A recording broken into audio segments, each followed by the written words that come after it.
akan membuka firman Tuhan untuk boleh kita pelajari bersama, untuk boleh kita renungkan bersama pada saat ini. Saudara-saudaraku yang dikasihi dalam nama Tuhan, firman Tuhan pada saat ini yang saya akan bawakan berjudul Kalahkan Rasa Takutmu.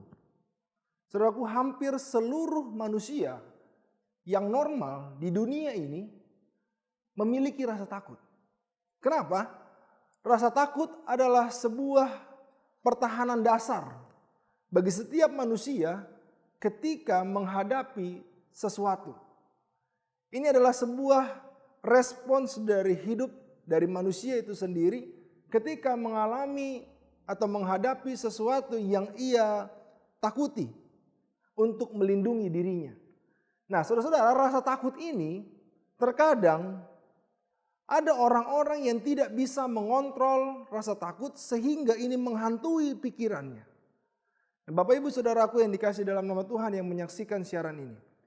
Pada saat ini saya ingin memberikan kepada kita satu pelajaran penting dari seorang tokoh dalam Alkitab yang menurut saya hampir dari seluruh hidup atau dari seluruh perjalanan hidupnya, dia adalah seorang yang tidak memiliki rasa takut. Siapakah orang tersebut? Ya, Paulus. Betul sekali. Paulus adalah rasul yang sebagian besar perjanjian baru dituliskan oleh beliau. Kenapa saya katakan bahwa beliau hampir tidak memiliki rasa takut? Mari kita saksikan bersama-sama, kita buka Alkitab kita sebagai pelajaran bagi kita pada saat ini dalam 1 Tesalonika pasal yang kedua. 1 Tesalonika pasal yang kedua, satu perikop ini menceritakan pelayanan Paulus di Tesalonika. 1 Tesalonika pasal yang kedua, yang bisa kita lihat secara gambaran di dalam perikop ini bahwa Paulus memiliki semangat di tengah keterbatasan-keterbatasan yang ia miliki. Saudaraku tahu, Paulus adalah seorang rasul yang diutus ke banyak tempat. Roh Kudus mengiring-iringi langkahnya dari satu tempat ke tempat yang lain. Dari satu tantangan ke tantangan yang lain. Dari tantangan yang ringan bahkan tantangan yang besar sampai hampir merenggut kematiannya. Paulus datang ke satu tempat ke tempat yang lain dengan penuh doa, dengan penuh harapan, dengan penuh semangat untuk mengabarkan Injil kematian Yesus Kristus serta mengabarkan tentang kebangkitannya, mengabarkan tentang kedatangan yang kedua kali dengan tantangan yang berbeda-beda dari satu tempat ke tempat yang lain. 1 Tesalonika pasal yang kedua menceritakan tentang pelayanan Paulus di Tesalonika. Bagi saudara-saudara, mari kita buka Alkitab kita 1 Tesalonika pasal yang kedua. Saya mulai baca dari ayat yang pertama dan ayat yang kedua. Kamu sendiri pun memang tahu, saudara-saudara, bahwa kedatangan kami di antaramu tidaklah sia-sia. Tetapi sungguh pun kami sebelumnya, seperti kamu tahu, telah dianiaya dan dihina di Filipi. Namun dengan pertolongan Allah kita, kami beroleh keberanian untuk memberitakan Injil Allah kepada kamu dalam perjuangan yang berat. Sebab nasihat kami tidak lahir dari kesesatan atau dari maksud yang tidak murni, dan juga tidak disertai tipu daya. Saudara-saudaraku yang dikasihi oleh Yesus Kristus, dari 3 ayat pertama di perikop ini kita bisa melihat Paulus ingin memberitahu kepada jemaat di Tesalonika bahwa dia pernah mengalami aniaya, dipenjara, bahkan dihina.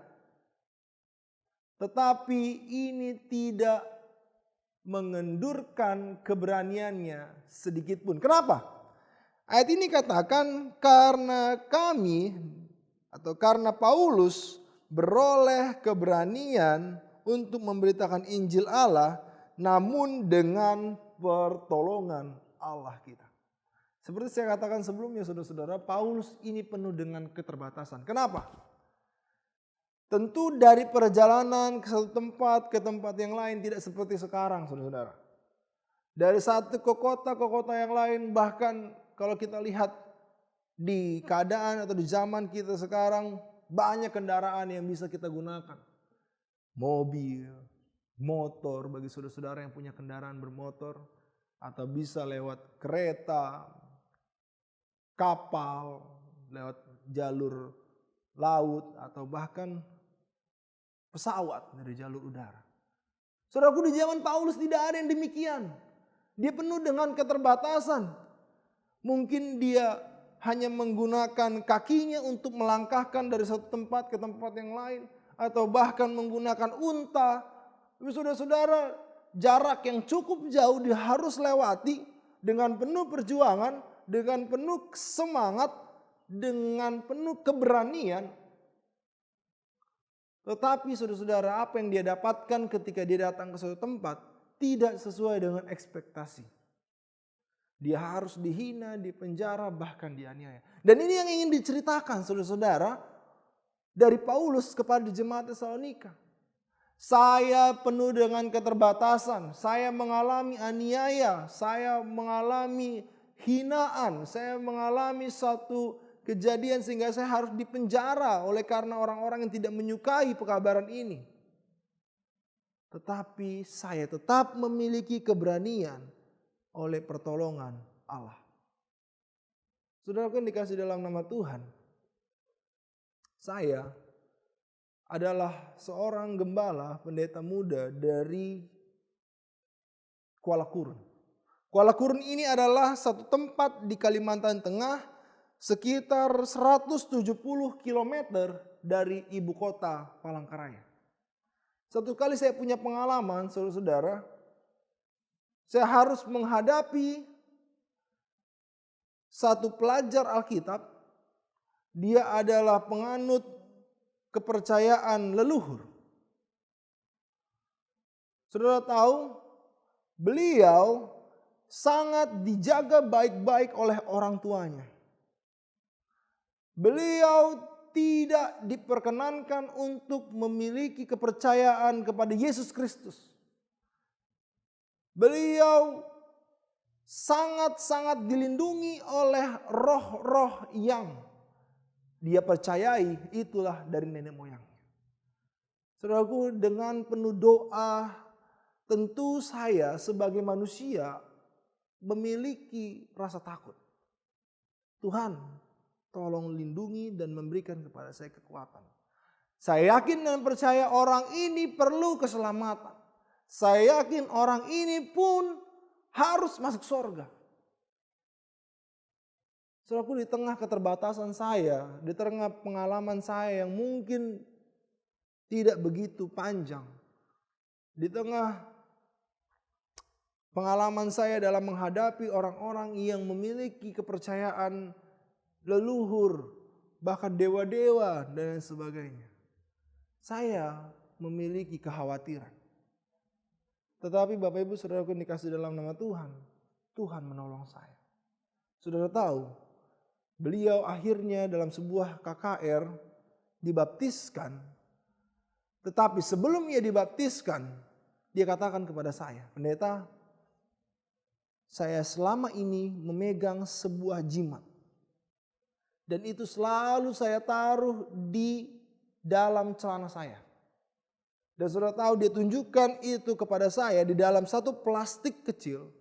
Ada rambut di sana, ada akar-akaran di sana, dan ada semacam satu batu yang saya tidak tahu. Dan saya katakan ini harus dibakar dan dibuang. Karena bukan ini lagi yang melindungi engkau. Bukan ini lagi yang menolong engkau, melainkan Yesus Kristus yang akan menolong engkau.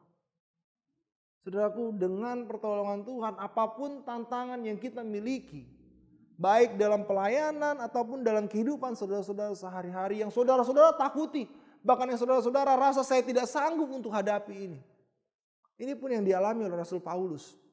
Di tengah keterbatasan yang ia miliki, Tuhan katakan melalui firman-Nya pada saat ini bahwa Paulus memiliki keberanian Bukan karena kehebatannya, bukan karena pengalaman pelayanannya, bukan karena kepintarannya, tetapi karena pertolongan Allah.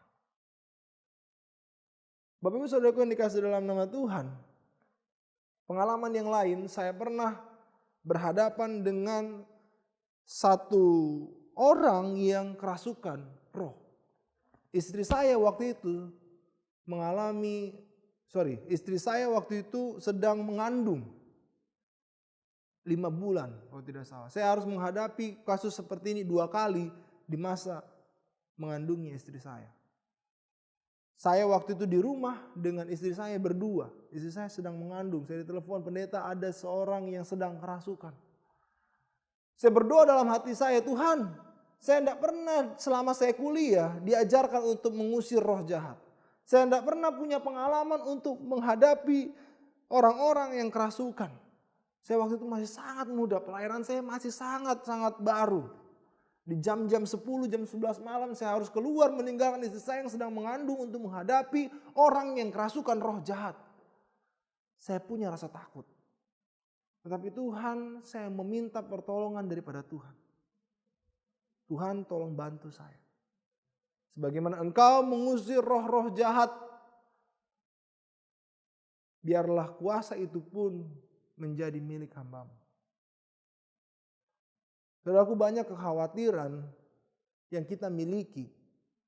Tetapi terkadang kekhawatiran itu justru tidak menolong kita. Banyak ketakutan yang kita miliki. Justru ketakutan itu tidak sama sekali membantu kita.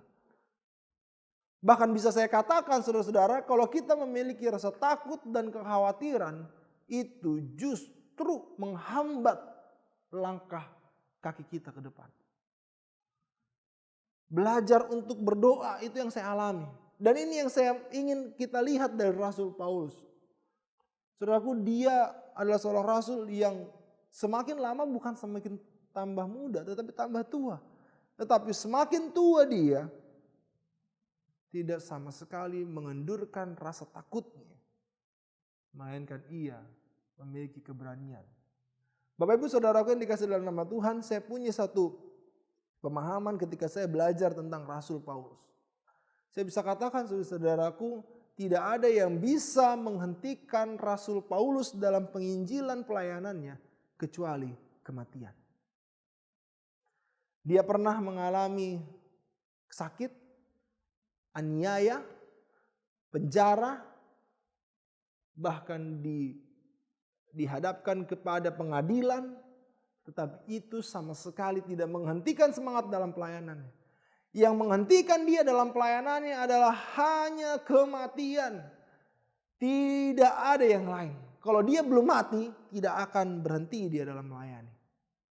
Saudara, ini pelajaran baik bagi saya dan bagi kita semua. Kadang-kadang mungkin saudara-saudara kita sakit kepala sedikit. Saya bilang sama pendeta-pendeta, saya sakit kepala, saya nggak mau datang ke gereja.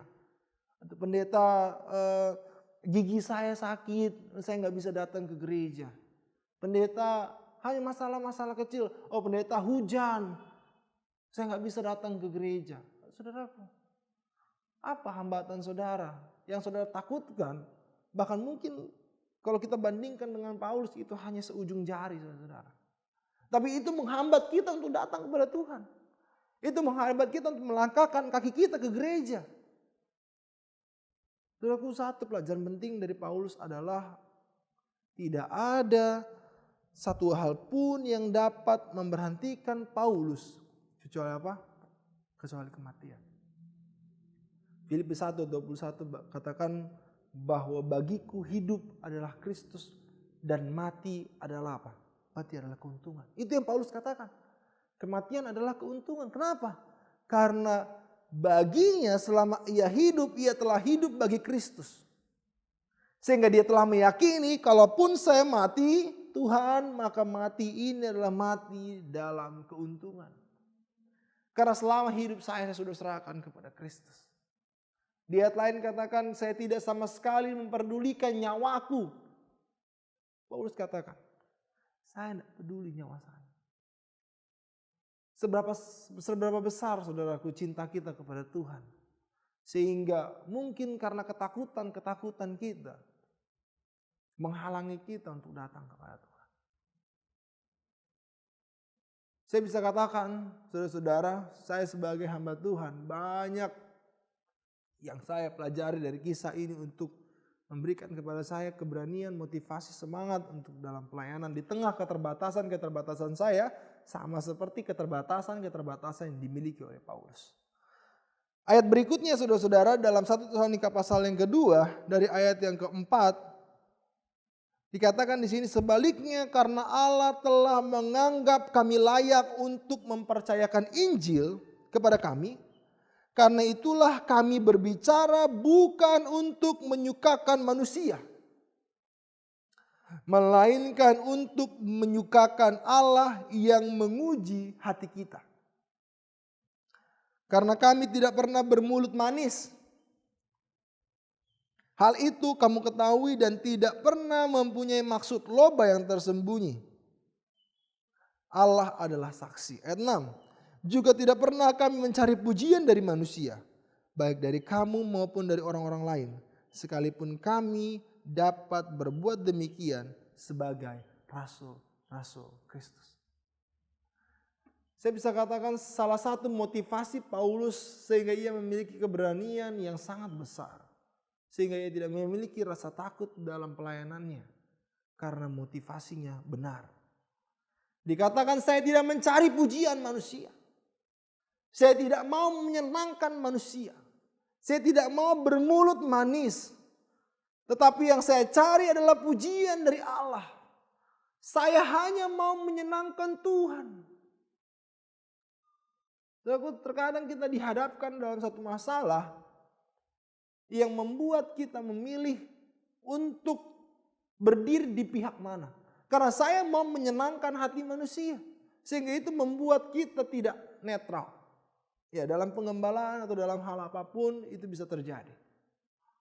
Tapi Paulus tidak mau berdiri di dua belah pihak yang berbeda. Tetapi dia memilih untuk berdiri di pihak Allah.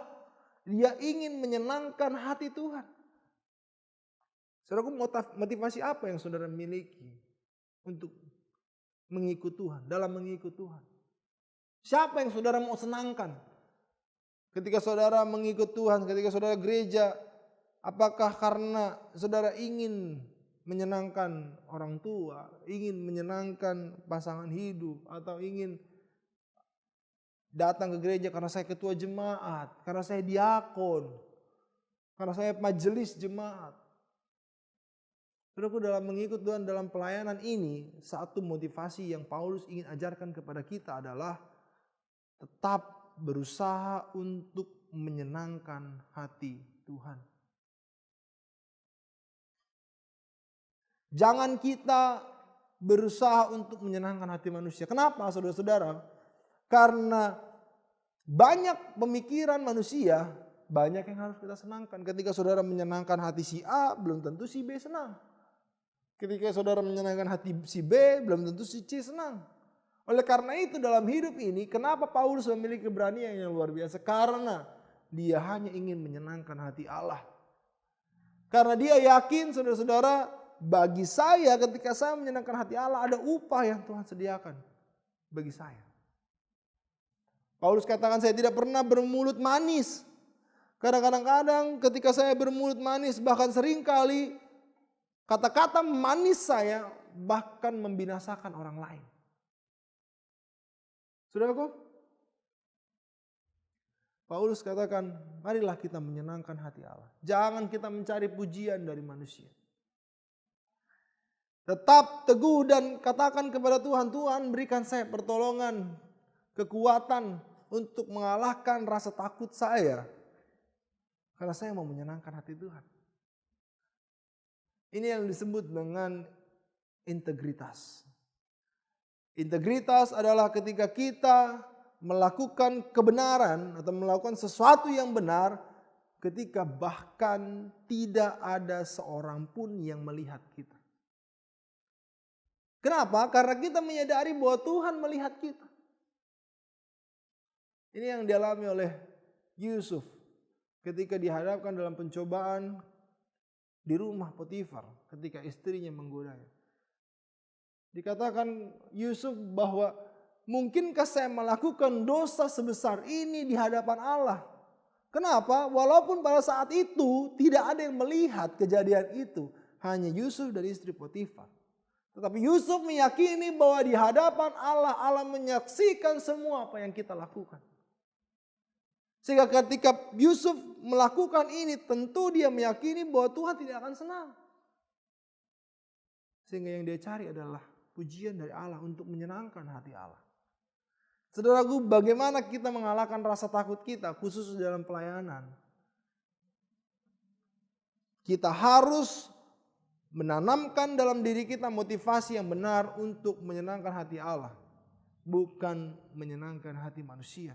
Bukan mencari pujian dari pimpinan, mencari pujian dari pendeta, mencari pujian dari siapapun. Tetapi mencari pujian dari Allah. Ayat yang berikut dikatakan dalam ayat yang ke-7. Tetapi kami berlaku ramah di antara kamu, sama seperti seorang ibu yang mengasuh dan merawat anaknya. Demikianlah kami dalam kasih sayang yang besar akan kamu. Bukan saja rela membagi Injil Allah dengan kamu, tetapi juga hidup kami sendiri dengan kamu.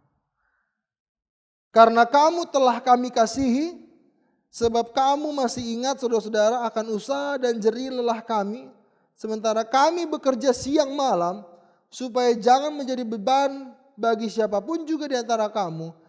Kami memberitakan Injil Allah kepada kamu. Kamu adalah saksi demikian juga Allah, betapa saleh dan adil dan tak bercacatnya kami berlaku di antara kamu yang percaya. Kamu tahu betapa kami seperti bapa terhadap anak-anaknya telah menasihati kamu dan menguatkan hatimu seorang demi seorang. Dan meminta dengan sangat supaya kamu hidup sesuai dengan kehendak Allah yang memanggil kamu ke dalam kerajaan dan kemuliaannya. Saudaraku, kalau kita lihat ayat ini, di ayat 7 dikatakan tetapi kami berlaku ramah di antara kamu, sama seperti seorang ibu mengasuh dan merawat anak-anaknya. Di ayat 8, demikianlah kami dalam kasih sayang yang besar akan kamu. Saudaraku, kenapa Paulus tidak memiliki rasa takut dalam pelayanannya? Karena dia mengasihi orang-orang yang ia layani. Kasih menutupi rasa takut. Seperti seorang ibu melindungi anaknya, apapun yang berusaha untuk membahayakan anaknya, tentu seorang ibu akan mengorbankan seluruh hidupnya supaya anaknya ini selamat. Dia tidak akan takut demi anaknya ini selamat. Itulah perjuangan ibu atau orang tua terhadap anaknya. Kasih menutupi rasa takut. Ketika kita mengasihi orang lain, maka ketakutan-ketakutan yang dalam diri saya akan hilangkan untuk mengorbankan diri saya bagi orang yang saya kasihi. Saudara dikasih dalam nama Tuhan, ini yang Paulus ingin tanamkan kepada kita.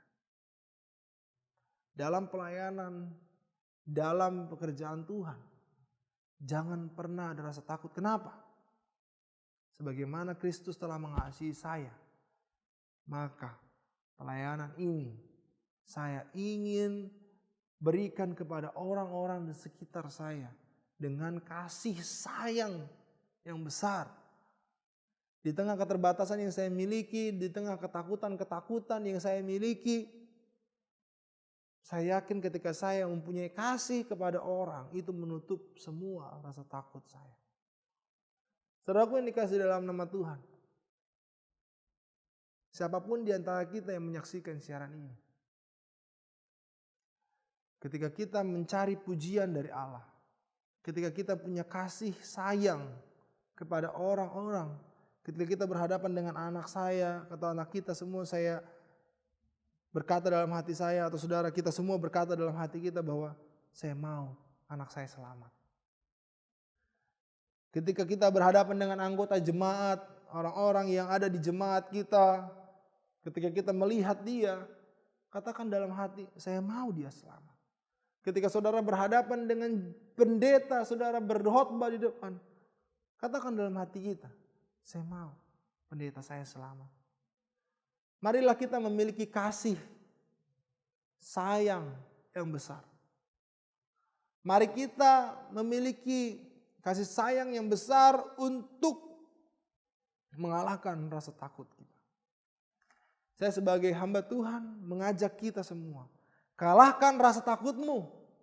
Kalahkan rasa takutmu, khususnya dalam pelayanan-pelayanan, dalam pekerjaan Tuhan, dimanapun saudara-saudara berada, bukan hanya bagi pendeta, tetapi dimanapun kita berada dalam pelayanan, pekerjaan Injil ini menjadi tanggung jawab kita semua. Kalahkan rasa takutmu.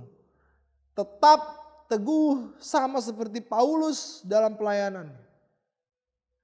Dia mencari pujian dari Allah, tidak dari manusia. Dan dia mengasihi semua orang-orang yang ia temui, karena dia mau orang-orang yang dia temui memperoleh keselamatan daripada Tuhan.